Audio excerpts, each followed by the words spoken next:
The Secret Garden by Frances Hodgson Burnett. Narrated by Josephine Bailey. This audiobook is published and produced by Tantor Media Incorporated in year 2003 and is the copyright holder thereto. Neither the recording nor any part thereof may be reproduced without the prior written consent of Tantor Media Incorporated. English-born novelist Frances Hodgson Burnett was best known for her children's stories, particularly Little Lord Fauntleroy, The Secret Garden, and A Little Princess. Many of her works have been and continue to be dramatised in film and video. Frances Eliza Hodgson was born in Manchester, England, on November 24, 1849.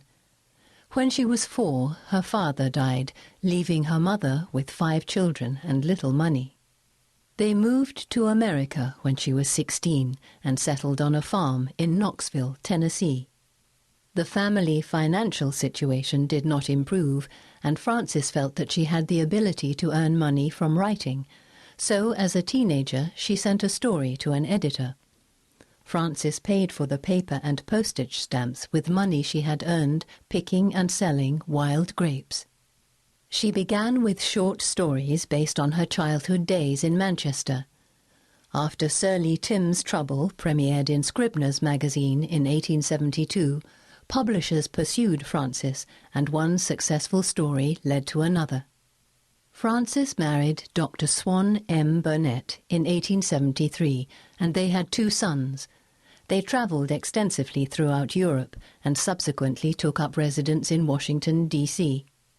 Later in life, reporters criticised her lifestyle and turned public sentiment against her, despite her attempts to stay out of the public eye. Frances Hodgson Burnett died October 29, 1924, at the age of 74. Chapter 1. There is no one left. When Mary Lennox was sent to Misselthwaite Manor to live with her uncle, everybody said she was the most disagreeable-looking child ever seen. It was true, too. She had a little thin face and a little thin body, thin light hair and a sour expression. Her hair was yellow, and her face was yellow because she had been born in India and had always been ill in one way or another. Her father had held a position under the English government and had always been busy and ill himself, and her mother had been a great beauty who cared only to go to parties and amuse herself with gay people. She had not wanted a little girl at all, and when Mary was born she handed her over to the care of an ayah, who was made to understand that if she wished to please the Mem Sahib, she must keep the child out of sight as much as possible. So when she was a sickly, fretful, ugly little baby, she was kept out of the way, and when she became a sickly, fretful, toddling thing, she was kept out of the way also. She never remembered seeing familiarly anything but the dark faces of her ayah and the other native servants, and as they always obeyed her and gave her her own way in everything, because the Mem Sahib would be angry if she was disturbed by her crying, by the time she was 6 years old, she was as tyrannical and selfish a little pig as ever lived. The young English governess who came to teach her to read and write disliked her so much that she gave up her place in 3 months, and when other governesses came to try to fill it, they always went away in a shorter time than the first one. So if Mary had not chosen to really want to know how to read books, she would never have learned her letters at all. One frightfully hot morning, when she was about 9 years old, she awakened feeling very cross, and she became crosser still when she saw that the servant who stood by her bedside was not her ayah. "Why did you come?" she said to the strange woman. "I will not let you stay. Send my ayah to me." The woman looked frightened, but she only stammered that the ayah could not come, and when Mary threw herself into a passion and beat and kicked her, she looked only more frightened, and repeated that it was not possible for the ayah to come to Missy Sahib. There was something mysterious in the air that morning. Nothing was done in its regular order, and several of the native servants seemed missing, while those whom Mary saw slunk or hurried about with ashy and scared faces. But no one would tell her anything, and her ayah did not come. She was actually left alone as the morning went on, and at last she wandered out into the garden and began to play by herself under a tree near the veranda. She pretended that she was making a flower bed, and she stuck big scarlet hibiscus blossoms into little heaps of earth, all the time growing more and more angry and muttering to herself the things she would say and the names she would call Saidi when she returned. "Pig, pig, daughter of pigs," she said, because to call a native a pig is the worst insult of all. She was grinding her teeth and saying this over and over again when she heard her mother come out on the veranda with someone. She was with a fair young man, and they stood talking together in low, strange voices. Mary knew the fair young man, who looked like a boy. She had heard that he was a very young officer who had just come from England. The child stared at him, but she stared most at her mother. She always did this when she had a chance to see her, because the Mem Sahib, Mary used to call her that oftener than anything else, was such a tall, slim, pretty person and wore such lovely clothes. Her hair was like curly silk, and she had a delicate little nose which seemed to be disdaining things, and she had large, laughing eyes.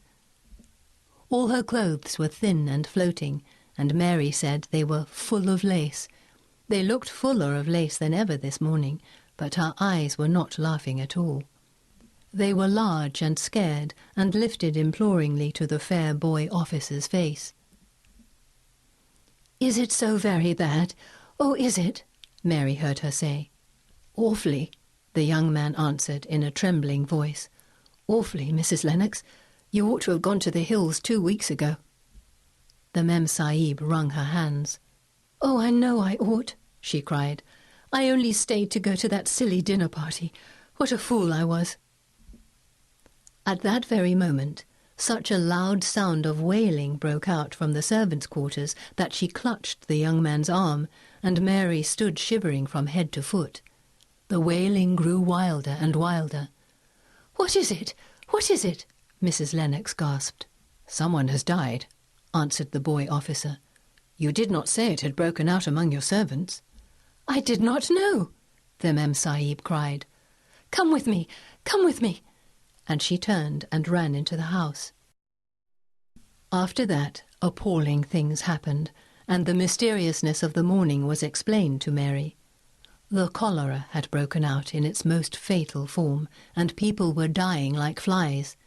The ayah had been taken ill in the night, and it was because she had just died that the servants had wailed in the huts. Before the next day, 3 other servants were dead, and others had run away in terror. There was panic on every side, and people dying in all the bungalows. During the confusion and bewilderment of the second day, Mary hid herself in the nursery and was forgotten by everyone. Nobody thought of her, nobody wanted her, and strange things happened of which she knew nothing. Mary alternately cried and slept through the hours.